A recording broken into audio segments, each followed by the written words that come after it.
Hello, everybody. I just did a wine tasting on this Le Verson Sauvignon from France, and I was doing some reading, and I just saw an interesting article. And the article was about 7 upcoming wine regions around the world that are not on your radar. Obviously, most of us are not going to be traveling around the world to visit these regions, but I thought it was worthy of a podcast. I'll take these in the order that I read them in the article.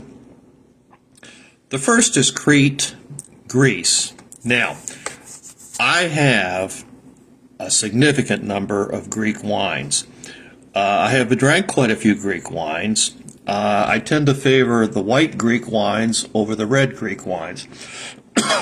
The white Greek wines are fresh, they're crisp, they're light, they don't taste like our Sauvignon Blancs, they sure don't taste like our Chardonnays, which are usually buttery.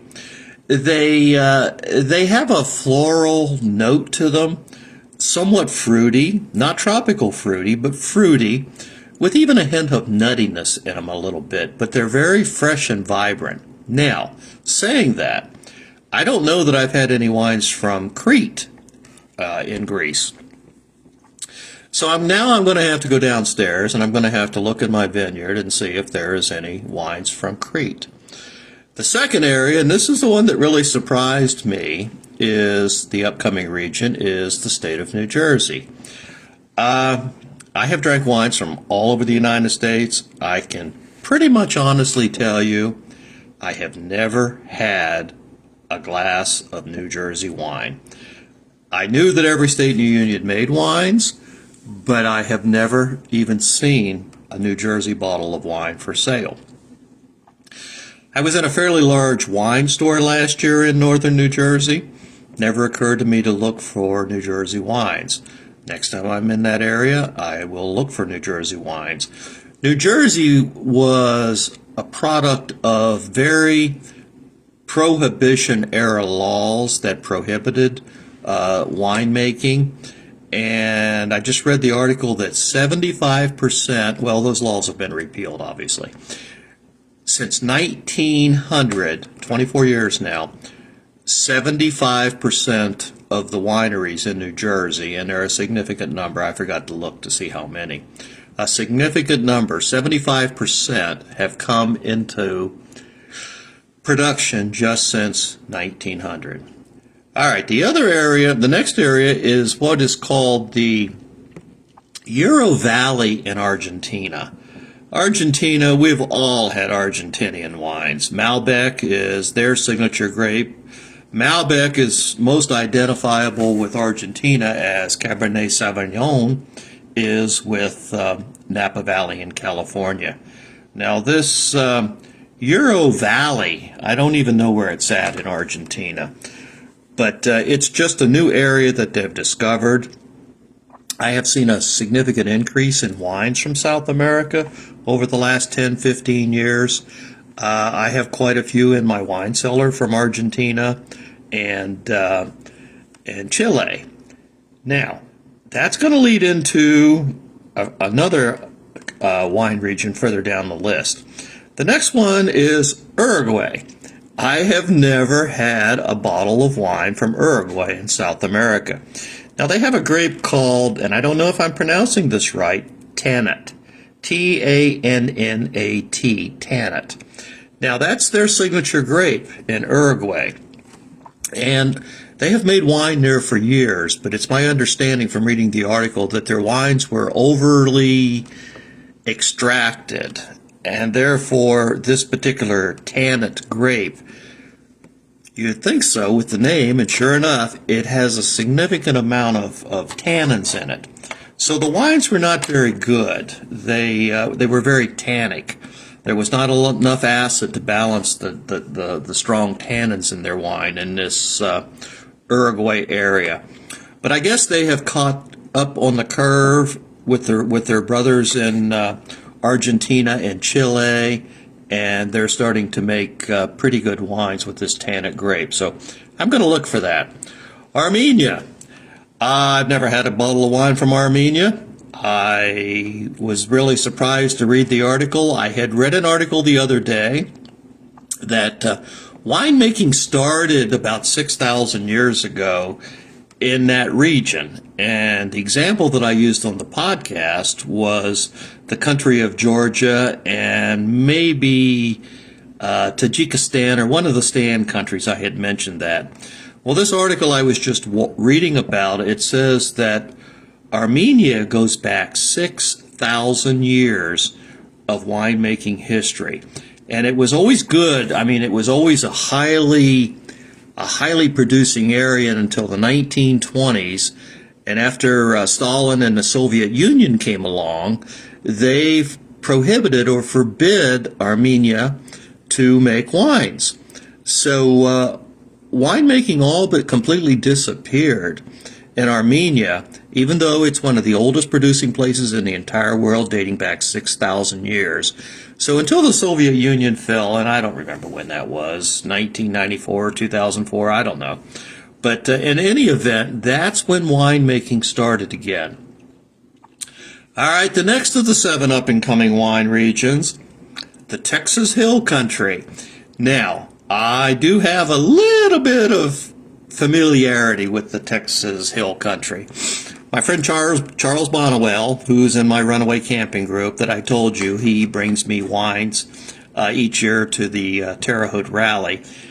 I think it was probably no more than 4 or 5 days ago, I did a wine tasting podcast on Sister Winery in the Texas Hill Country. So, Charles, you're way ahead of the curve. You're already identifying some of these wine regions. So that's 6 of the 7 wine regions. The last of the wine regions that's up and coming, according to this article that I just read, is a place called Lugano, Italy. I didn't even know where Lugano, Italy is. So I looked it up, and it's in northern Italy near Lake Garda or Gard, or however you pronounce it. And it doesn't really say what the signature grape is. They did say that they do not have the acreage that you see in, say, Piedmont or Tuscany or some of the other large Italian winemaking regions. The article did not indicate what type of wine that they make. So I'm going to make an assumption that they are making red wines. I'm not sure I've ever seen a bottle of white Italian wine, to be honest with you. I've been to Italy, I bought wines there, I've drank wines there, I've tasted wines there, but I honestly do not ever remember drinking a white Italian wine. So I don't know if they even make white Italian wines, to be honest with you. I don't know a whole lot about winemaking, but I do know that I've not had a white Italian wine. So we have to make an assumption that it's a red wine. What grape? I don't know. Is it on the Barolo style? Is it on the? Let me stand corrected. I stand corrected. I used to drink, and this has been about 10 years ago, a white Italian wine called Orvieto. Orvietto. Orvieto. I got it through a wine club at a wine store that I used to belong to, and I fell in love with it. And I continued to buy a bottle once a month. I'd buy a bottle of white Italian wine called Orvieto. He since moved on, the owner of the store, and a lady took over. I call her Miss Perky Tits, and she doesn't know anything about wine. She's been there about 4 or 5 years, and she's not the most knowledgeable wine person, but and the whole place lost its focus from a wine store to an upscale restaurant. So I haven't been in the building in 6-7 years since she took over. So I had forgotten about that white Orvieto. I did remember just now, the thought came to me, I have seen that at either Kroger or Giant Eagle. They sell the white Orvieto. Okay, we now have a new wine that I need to remember to pick up a bottle, and we need to do a wine tasting on a white Italian wine called Orvieto. Okay, in a recap here.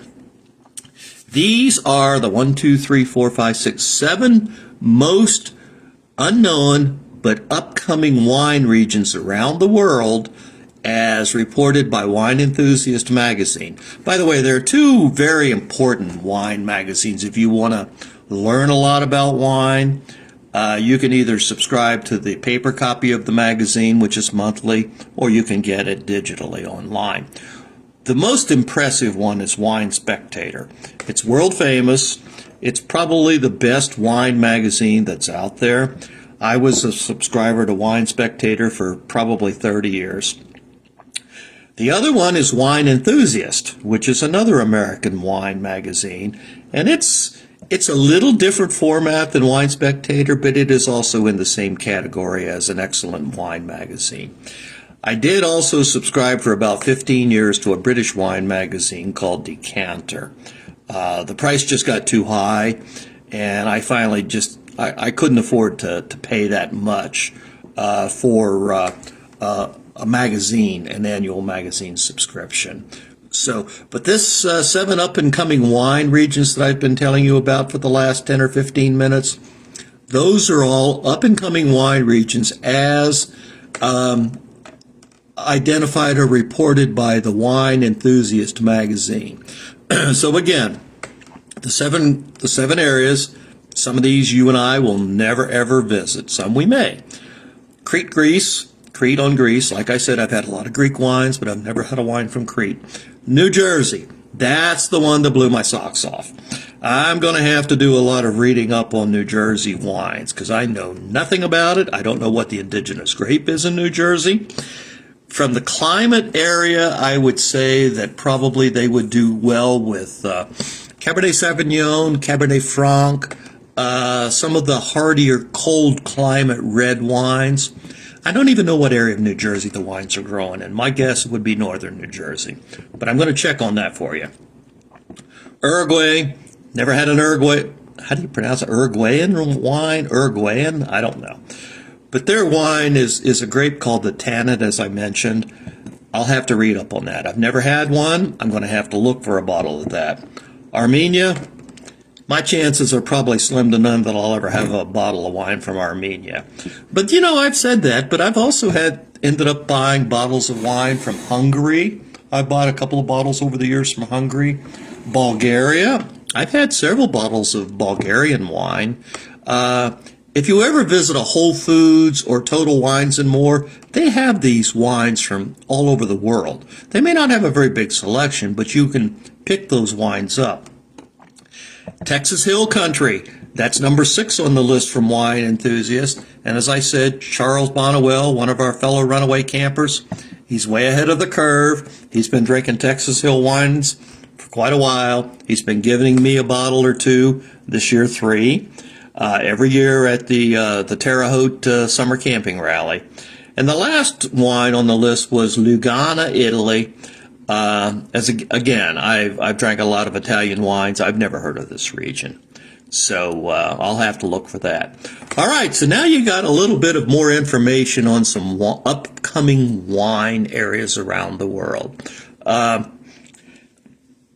You folks that live near a big city, and I'm thinking maybe folks like Cindy and David Bartolo, maybe, or maybe Pam and Mark Fullwider near Charlotte.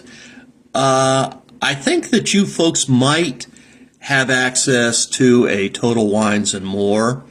You should make a list up of some of these weird wines, and I shouldn't say weird, some of these different wines that you're not going to find at your local Kroger or your Piggly Wiggly or your Winn-Dixie or your Giant Eagle. You're only going to find these wines at a bigger wine store. You're going to also find, and I've visited these kind of stores, you're also going to find that the price is very reasonable. Sometimes you can find some beautiful bottles of wine from places you've never thought of for $8 or $9. I mean, you're getting down almost to the Boone's Farm price range there. So A little joke there. So anyway, I hope you enjoyed this tidbit of information. I just happened to run across this and thought, well, you know what? I'm going to throw out a quick podcast. If you came in late, you might want to go back and listen to it. I don't know how long I've been yakking. I'm guessing 10 or 15 minutes. But go back and listen to this podcast on up-and-coming wine regions. Off the top of my head, I would say Ray has been on or is still on. Cindy has been on or is still on. And David has been on or still on. David, by the way, I saw pictures of you fishing. I saw those today, I think, when you were recently camping. And you really got the good life, son or brother. I appreciate that. I mean, I wish I had the same type of time to go fishing like that, but I just never seem to have enough time. So, well, listen, you all take care and check out this podcast from the beginning, and I will see you all later. You all take care now. Bye.